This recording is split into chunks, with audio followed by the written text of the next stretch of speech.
how did you do? What do you think you want to try today? So, a couple of ways of practicing, not only math facts, but some goal setting. Yeah. So this continues from kindergarten through 5th grade. So that's, again, building right into that routine that they're doing in the middle school and high school. So for Pillar 2, we wanted to share some of our new learning from Keys to Literacy.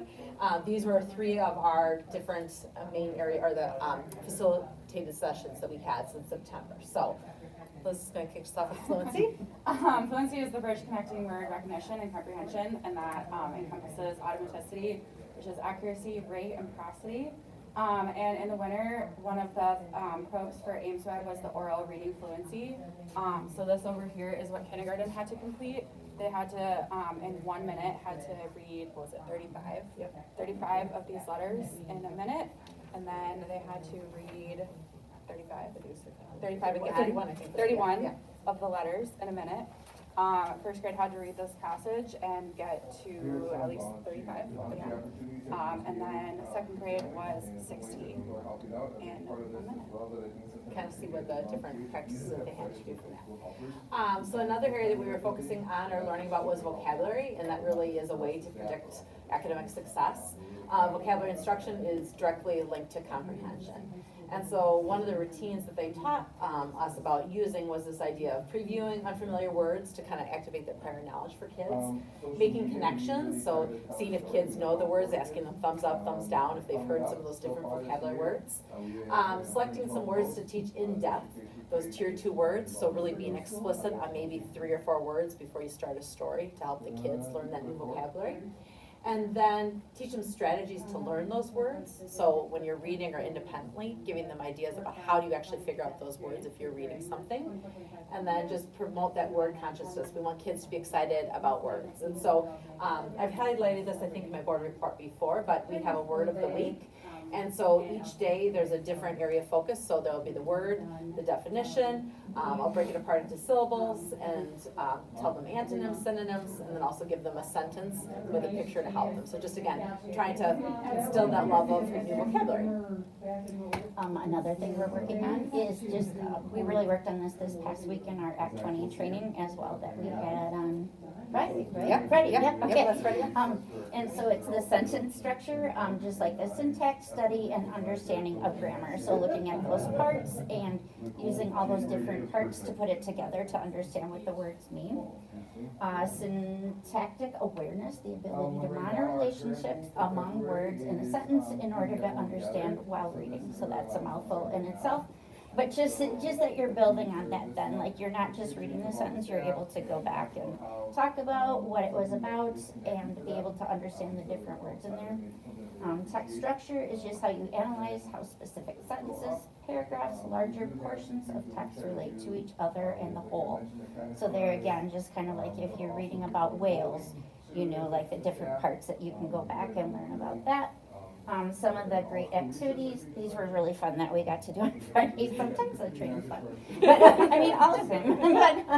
But like we talked about like different activities that she did with us. Like we were talking about like mixing up sentences and then like having them in different words, and then the kids have to go through and like rearrange the words to put together this sentence. So there again, you're looking for like the first word has a capital letter, and you know that, so that's going to be the first one, and just putting it in relationship so that it makes sense then too. So we got to do a lot of those activities.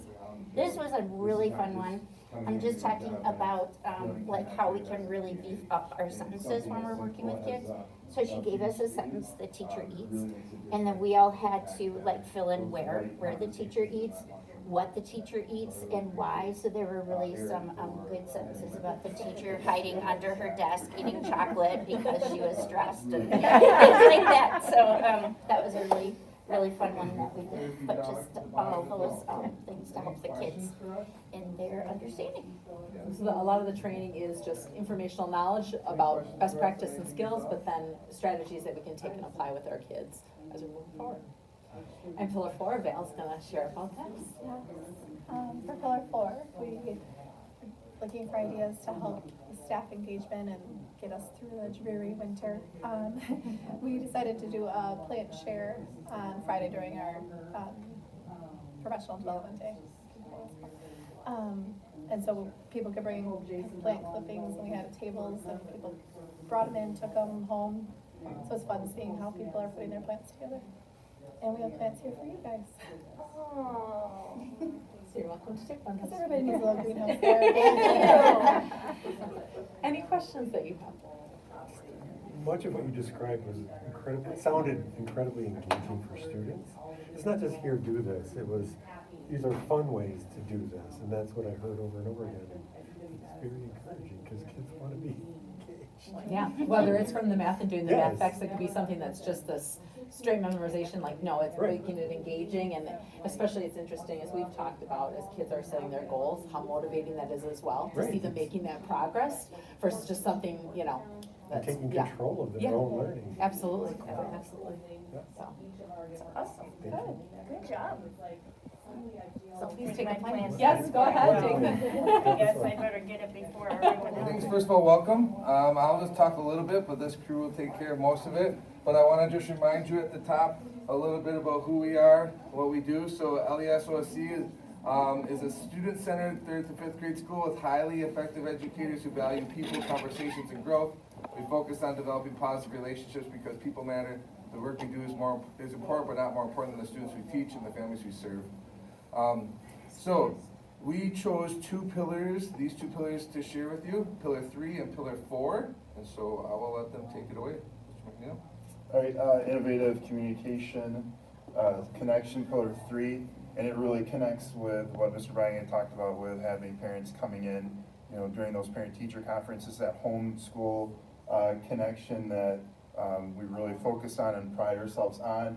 So we have many opportunities for parents to come in to volunteer, but we also communicate them either weekly or bi-weekly in some sort of newsletter or something to give them more, not just information about what's going on, but also prompts they can ask their child about. So sometimes kids, I don't know, rarely when kids come home, they just want to tell you everything about school, but in case that you have a child that doesn't, we have a Ask Your Child where you can say, ask your child about this word, or ask your child about this in social studies or math, and then even some subtle answers to help them along if they need that.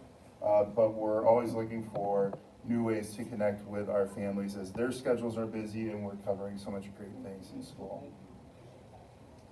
So then, included in our resources to families too, is we provide opportunities for them to take learning into their home if they so choose. We know everybody's schedules are very different, and sometimes 1 week might allow for more compared to others, but working with our reading specialist and as a staff, we came up with a list of literacy and math practices, games, activities, resources that they can use at home if they would like, along with providing families a homework guidance, where we often get questions from families asking like, what's an appropriate amount of time that I should be working on this? So we created, with Mr. Schuman's help, just guidance on, based on their age or grade level, how much time they should be spending on each thing. But always communicating if it's a frustration at home that it should stop immediately, and then just connecting with their classroom teacher on what we can do to support with that positive thinking. And then connected to our Act 20 work that we've been going through right now, we are sending home fluency practices for families each week so that their child can practice reading with expression and proper rate, and just learn more about what fluently reading means. Just wanted to highlight some volunteer opportunities. We do try to connect people outside our community to also within our community. But a big part of that, I think, is something we forget is our high school helpers, not just high school buddies, but we have quite a few students who choose to come spend part of their day at our school, helping in classrooms, connecting with students, and that is just a huge benefit not only to staff, but especially to our students. Social media, just wanted to highlight, we understand the importance of telling our story, and I counted up this week how many posts we've had since the beginning of the school year, and just about our building, we have had 112 posts on the district Facebook page this school year. Okay. So we also chose to focus on Pillar 4, which is the district workforce. So we're trying to maintain a positive staff experience as well. And so we developed a calendar with opportunities to celebrate and connect during the school day and outside of the school.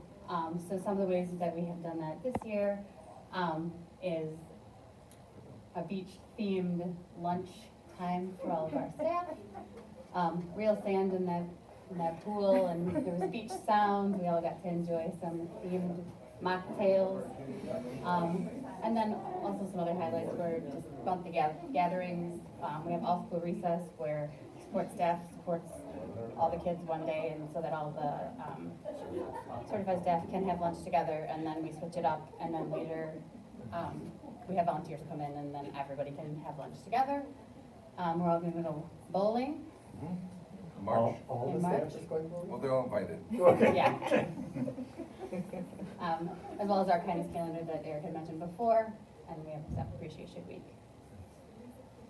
And as I said, as someone who's been here forever, this may not seem like a big deal, but it really makes a huge impact when you can all come together in that lounge, and that was real sand, and I did have my bare feet in there, and it was wonderful, but you bond and you feel a sense of community, and for the school district of Lodi, when we're competing with all these other schools, when you get those new teachers in and they feel like, oh my gosh, look at this amazing place, like amazing kids, families, but now the staff all comes together throughout all these activities, it really makes a huge difference. So it's something that I've seen just make a positive vibe in our building. So thank you to everybody, especially Eric.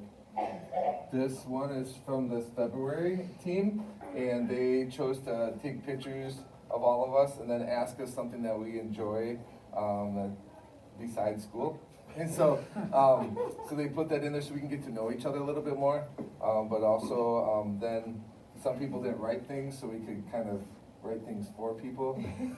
Mine isn't up there yet. I think father and daughter over there or something. So If you look closely, everyone else has a single heart. I am paired up with Don Collins. We share a heart, so we talking to somebody about that. and then our therapy dog came and visited as well with Mrs. Barr. Yep.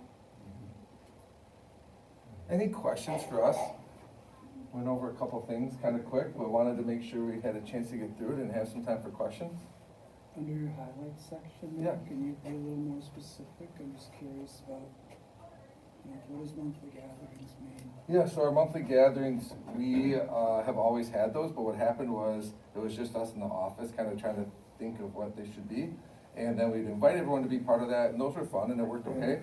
But this summer, we kind of had the idea to get staff into teams.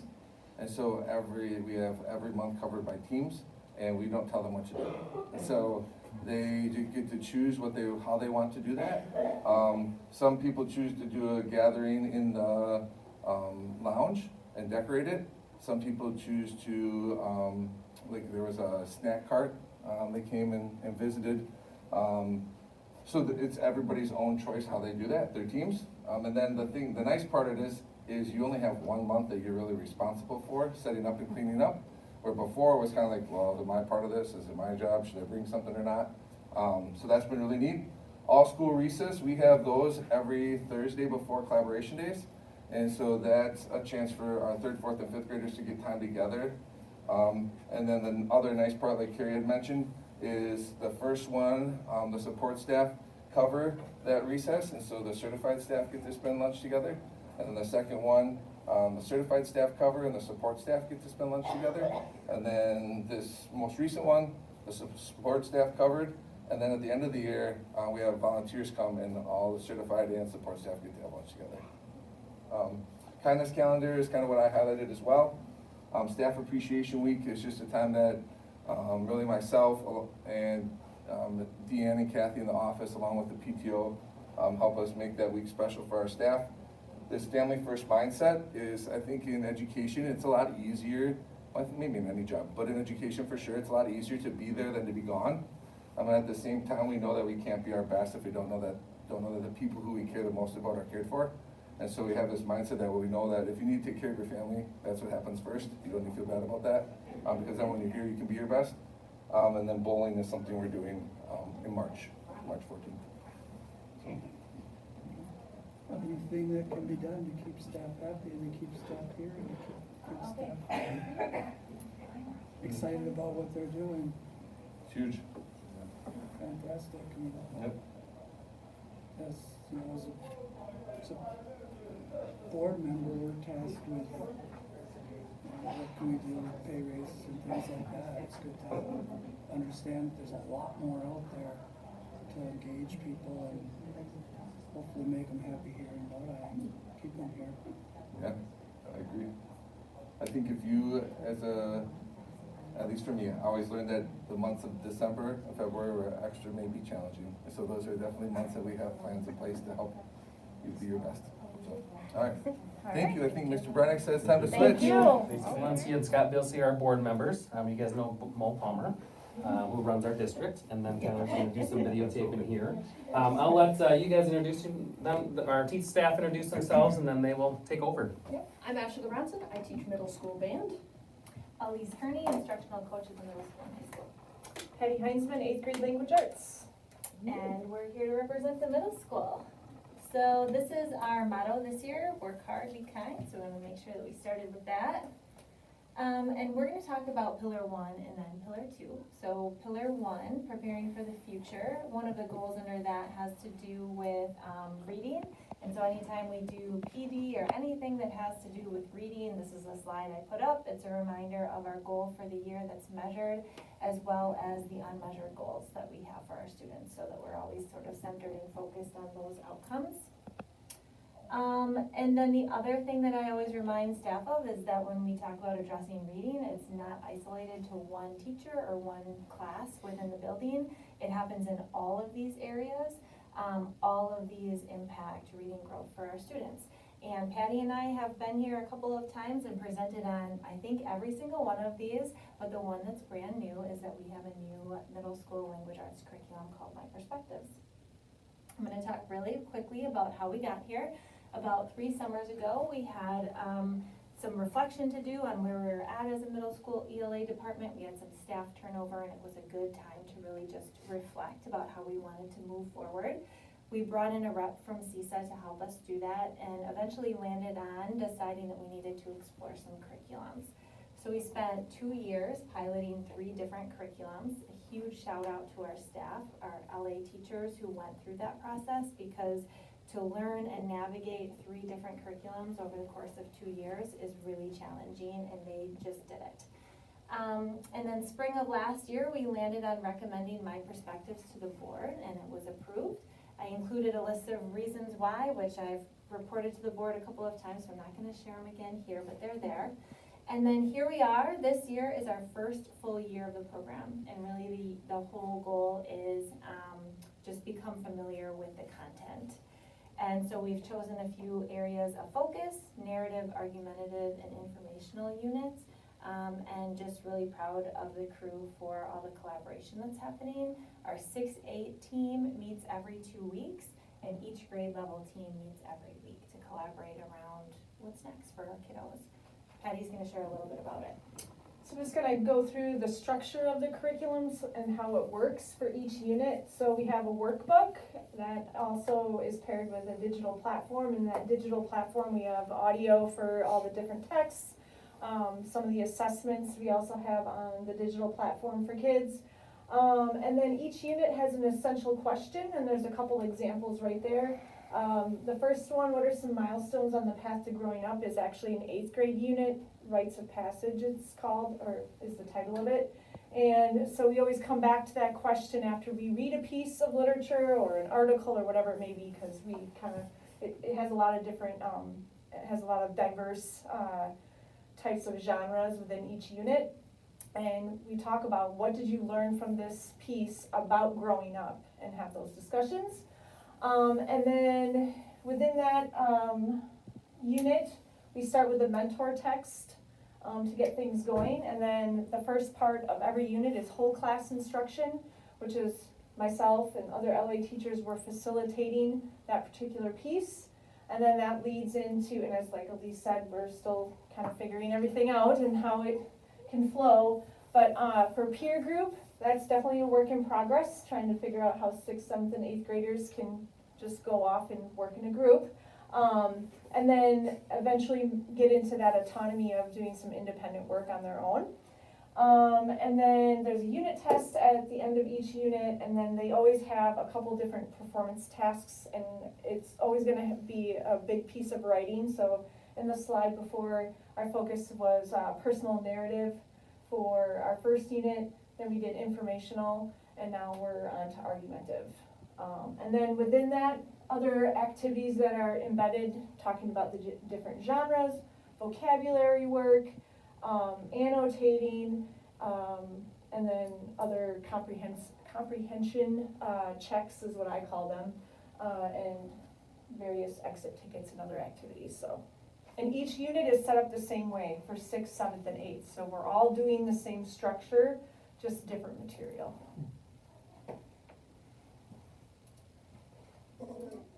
Good, good. And next up is Pillar 2, nurturing the whole child, specifically in creating a safe and predictable classroom environment. And as you can see, we have a classroom environment that is not safe and definitely not predictable. We have a child almost throwing a chair, hair pulling, objects throwing, and this poor teacher is having a tough time. This one, however, is very predictable. You can see we have some routines that have been taught to these children.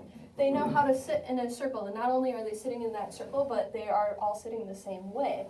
They have all their supplies, they have Chromebooks, they have notebooks, they know how to raise their hand to ask a question. We strive for this environment. This is what we're going for. And that is why we have begun creating a classroom teaching matrix. So this is to establish common expectations, promote a positive, predictable, and safe learning environment for learning. Specifically, teaching, prompting, and providing feedback on classroom expectations is associated with improved student outcomes. So for us, a teaching matrix identifies the expectations. So those will be our row headers. And then the settings or routines are our column headers and examples of critical behaviors involved in demonstrating the expected behavior for each routine. So again, our goal is to make a school environment safe and predictable. Every single one of our classrooms has a classroom matrix now, as well as our hallways and our cafeterias. Here is an example of the STEAM classroom matrix. As you can see, our rows are respect and responsibility. This is the same for all of our classrooms, respect and responsibility. However, our columns change based off of the classroom. So in STEAM, working at your station may not happen in any other class. Over here is an example of the band expectations, and this is the exact poster that I actually hang in my classroom, and you can see it has different columns because it's a very different class. And one thing that is very important is not only that we have these hanging up in our rooms, but that we actually teach that behavior. So this is one example of how I teach this. Large ensemble rehearsals are a really big deal in band class because we can have upwards of 55 kids in the class. So having a classroom where students can stay quiet and focused so everybody can learn is a really big deal. So we teach all of these expectations to our students, and it has had a very positive impact on the referral data. So if you look at the 23-24 school year, we had 335 referrals between September and January. This year, however, we're down to 209, which is a 40.5% reduction in referrals from last year to this year. That could be caused by many different things, but this is the biggest thing that we implemented this year. So we like to see that data. In the future, we are going to start unifying our language and having common language on our matrix so students know how to enter the classroom and try to keep that as unified as possible. So this is the end of our presentation. Do you guys have any questions? Sounds like a great way to take it away to every classroom. The expectations are always the same, and it would really help staff, right? Because now kids are coming in knowing. And substitute teachers. And some, like, yes. Wow. But it's really the cowbell. You heard about the cowbell? No, Oh, it's on the slide. Oh, yes. I was like, oh, no. Yeah, the if cowbell. you hear the cowbell, Yeah. I couldn't finish the whole thing. Attention on the teacher when the cowbell is struck. There you go. It's true. Does that work? It does work, actually. It does We work. practice it. We practice it. Use that in board meetings. Do you guys have any questions at all? No, that is great. That is great. Yeah, super helpful. I think the matrix and hanging it up, we talked about this at our Mhm. retreat, didn't we? Yeah, I gave like a quick overview. Yeah, I think that's just a great idea. And if you start right away, when they're in 4K, keep building on it, They do a great job down there too.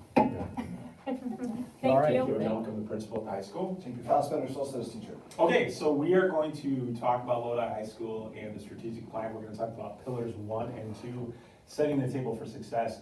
Pillar 1 being preparing for the future, and pillar 2, nurturing the whole student. So cute. I'm all about cute. Thank you. So pillar 1, here are some of the things that you've probably seen before that we're not going to get into a lot of detail about, but you've seen before and we're continuing to do. First of all, high school career and jobs fair continues to grow. Career fair in the fall, jobs fair, which will be coming up April 10th. High school community connections, classroom partnerships, and more high school teachers are bringing in partners from the community to teach them a little bit about what they do and creating a really strong partnership. Excuse me. And then also for pillar 1, we are continuing to try to achieve ACT benchmarks greater than the state average. The next thing that we are actually doing, but there are some changes to it, has a little bit to do with the ACT, and JP is going to talk about it. Yep, so we as teachers really call it our student learning objective, which is basically like our long-term goal for the year. And what we did this year, we used to do this a long time ago, but we brought it back, is our SLOs were directly tied to the college and career readiness standards based on our curricular area. We met with Eric Larson last summer, and he basically is a data guru on the ACT, and he showed us what our weaknesses were. So our SLOs are obviously tied to where our weaknesses are. So for example, in the social studies department, we're specifically giving our students extra instruction with informational texts, in particular, main idea and supporting details, because that was a little weakness among our students. So for example, what that like rises to, like in a nutshell, is we had Paula Tun, the LEMTech director, leveraged her. She is finding us informational text passages that are at an ACT level, and they're basically about topics that we're covering in class. And then we leverage Elise Kearney, who's the instructional coach, and she uses AI to create ACT-style prompt questions off of those passages. And then what I do is I basically do a lesson, and again, Mason Kittleson is doing this in freshman year, Kelsey Barl's doing it junior year. So all throughout those 3 years, we're giving them bi-weekly instruction where we basically go through that passage, then we do a think aloud, which is where like basically I tell them, this is why, this is how I read the passage, this is why I think this question, and by the way, they answer the questions first on their own. And then I do a think aloud and tell them why the answers are correct and why the wrong answers are wrong, why they're distractors. So it's like, it's extra practice and extra reading practice to prepare for the ACT informational texts, based on what our weaknesses are. And again, so math is working on their standard that they're weak in, and so on and so forth. Yeah, and for instance, English is doing the same. Science is working on interpreting models this year, which is related to our standards. This is a document that actually Elise Kearney did create for us. It's basically a strategy map and indicates new items that are in yellow. You can see them, and that's the one we've been talking about. So establish department SLO tied to the building goal or ACT data. So this is a document that's been living for a couple of years, but we're adding to it every single year to try to show some improvements. So that is pillar 1. A couple other things about pillar 1 that are new. During the 24-25 school year, the counseling department at Lodi High School engaged in an academic career planning services review. So Nick and I have been meeting with Megan and Grant, and these are some of the things that we've been doing. So meeting periodically throughout the school year. What has occurred in the past? So what are some of the things that Grant and Megan are doing in the classrooms, particularly with our juniors? How are they meeting with our 9th graders? What is their meeting with the 10th graders look like? What is occurring now? What are our fence line neighbors doing? So I sent out a survey to our Capital Conference principals to see what they're doing in the counseling department as far as this goes. Some of the things are the same as us, and some of them are a little bit different. So we're trying to learn from them. And then what are our legal requirements according to the DPI? So we're going to look at it this year. We'll keep communicating with Grant and Megan, and then come up with some changes if necessary. I think more than anything, one of the things that we found out on our survey that was sent out to the community is a lot of community members didn't know what we were doing. So we just need to communicate it better. We might be doing some really good things, but they just don't know about it. So anyways, that's something that's new. And then also what's new is preparing for the future. So Christy Paskey probably talked about this already a little bit, but we are in the process of planning the reality day, which will occur in November of 2025. Lodi Utilities gave us a nice generous grant that actually helps us pull this off. And essentially, if you forget what this is, We use Zello in the classroom, which is their career planning platform. So based on their Zello information, we'll choose one of their top careers that they chose. And then also they're gonna have a conversation with the guidance counselor, and we're gonna make it as real as possible. So for example, if they say they wanna be a doctor, but they have a 1.75 GPA, that's not gonna fly, right? And so they actually have to have a realistic career, and then they're gonna get a month's salary, take their taxes out, and then they basically have to live for that month. And again, what they're gonna do is, for example, buy a car, but they're not gonna buy a car from me or a teacher. There's actually gonna be a community member from Bushnell Ford there that is gonna basically help them buy the car. Or if they have to have a random, let's say they get randomly chosen to be somebody that does a child, when they pay for daycare, there'll be an actual daycare provider there to like walk them through the process. And then it's about a 2.5 hour simulation, and they basically do their monthly budget. And the goal is to come out with just a little bit of money at the end. In real life, be in the black, right? Be safe, right? Exactly. But I think, again, when we went and visited DeForest High School, when we talked to the students just, like, they thought this was really, really valuable. And again, it ties in perfectly with the financial lit class, and it just is a whole other, like, simulation level that just brings the financial lit class into focus for those kids. And it's not gonna happen at Lodi High School. We're gonna bus our kids to the hotel that's really close to DeForest. Yeah, Highway V right there, Highway V, Comforting, I think. Comforting, so Yeah. they got a big conference room that we're gonna use, so it's even a little bit more real. It's not in the high school gymnasium that they sit all the time. So you're being serious, that's good. No, we're serious. Yeah, actually, no, we're serious. No, We're taking well, them again, the reason we can do it is because of the Lodi utilities. And then we're gonna leave them there, and they gotta figure out how to get On there a little bit in the black. We're kidding. Get rid of that word. So anyways, that's the reality. That's another thing that we're doing, preparing for the future. And we've got about 12 staff members that are working on it. So when you're helping them look for like the career that they're interested in, do you go over anything like future occupation outlook? You know? Yes, Yes. the program does that. So Okay. it's actually like an online platform. Okay. And for example, the very beginning of that is students take very similar to like a Myers-Briggs personality profile Okay. and talk about their likes and dislikes. The whole program basically does all of that. Okay. And when do they do that? In advisory, My in kids the are after. juniors. Yeah, so they do it starting. Actually, they do it in middle school. They do it in middle, right. Yeah. He still doesn't know what he wants to do. That's So. fine. Yeah, That's okay. which is totally okay. Not okay. Pillar 2, we got about 1 Anxiety. minute. So Pillar 2, nurturing the whole student. These are some of the things that we've done in the past. We continue to do gym access to our students during lunchtime for physical activity. Nice. Advisory lessons implemented during homeroom time, some of the things we've been doing. We have also a NextPath student screener, which, sorry. no worries, Here we go. which basically, here's the questions of the NextPath student screener, and you can see the results on the right-hand side. And the green are the data that actually improved to middle of the year, and the red are the student, or the data that actually decreased a little bit, but nothing went down that significantly.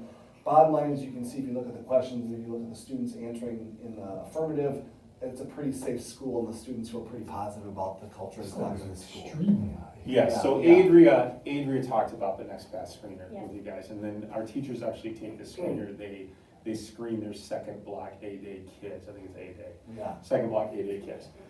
But this is actually student data results, this is And- the teachers. And it is not every single student, so we did not include our seniors, and there were some 9th, 10th, 11th graders that we did not get to. So, those are the percentages this year. And then some of the activities that we're doing outside of advisory, which we think is really important. So an advisory lesson is like an SEL lesson they do in class. You can see the days of the month that we do them and some other days. But we also do PBIS activities. Some of the PBIS activities that we've done are like Friday Fun Days. So at the end of the day, the kids pick an activity to do. We've been doing that for a while. We did something called a holiday door decorating contest with our homeroom. We do something called Mix It Up. So Mix It Up is where 9th and 10th graders are getting together and playing games with their teachers. We had an assembly just last Monday with a guy named Bob Lenz who came in and talked a little bit about bullying and self-worth and respect and all those types of things. And it seemed like it went well. I was not there, I was sick. But it seemed like it was a great activity. And then we're gonna try to pull off in April a talent show.